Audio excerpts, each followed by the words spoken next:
my name is Granville Williams. I work for the employer branding team. And yeah, just recently joined the team, so doing all things with regards employer branding. I'm born and bred from London, southeast London. I grew up mostly around the kind of Brixton area.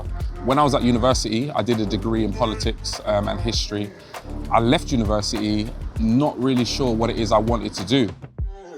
I kind of fell into my first career working as a teacher, so I applied for a role as a teaching assistant, and then my career really just snowballed from there. I became a qualified teacher, I became an assistant head of year, then a head of year, and then eventually head of upper school, part of the senior leadership team.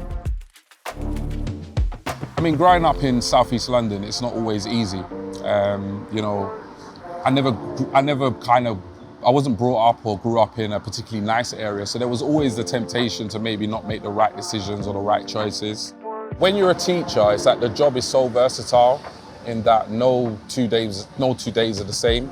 You're working with young people from the age of like 11 to 16, but then you're also working with parents and like senior leaders, you know, governors of the school. So I was able to kind of really find out a lot about myself in terms of like what it was, you know, that I was good at in terms of being a people's person, you know, being somewhat of a mentor, advising and guiding, you know, the next generation of young people. You know, juggling your professional life, your working life, and actually being a father at the same time to 3 kids that are very different ages can be a struggle. You know, it can be really difficult kind of juggling family life as well as working life. And I think that was one of the main reasons why I actually, you know, decided to, you know, go down the route of a bit of a career change.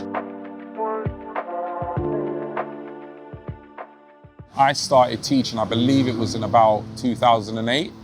My mum passed away in like 2010. My dad passed away in 2015. To juggle such a job with high responsibilities, but then also go through your own kind of personal hardship. So, I mean, that was a real challenge, and it was a real, they were massive obstacles that I kind of had to dig deep and really kind of, you know, get through them. But it taught me a lot about myself, and to be honest, it's the reason why I am the man I am today.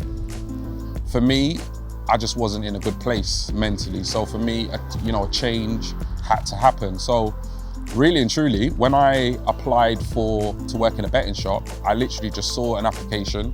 I think it was online, and I thought to myself, well, I like sport. I'm looking for a new challenge. Why not apply? And there you go, I did. I filled out the application, got an interview, and yeah, I joined Ladbrokes.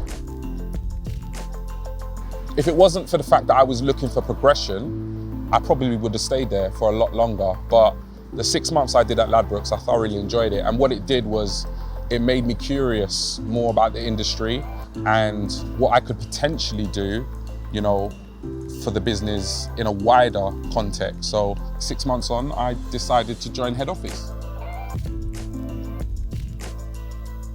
As far as I can remember, I've been an Arsenal fan. I wanted to support a team I could relate to, and I think a massive influence for me was obviously some of the players that were playing for Arsenal at the time. One being obviously Ian Wright, a local boy, a London boy.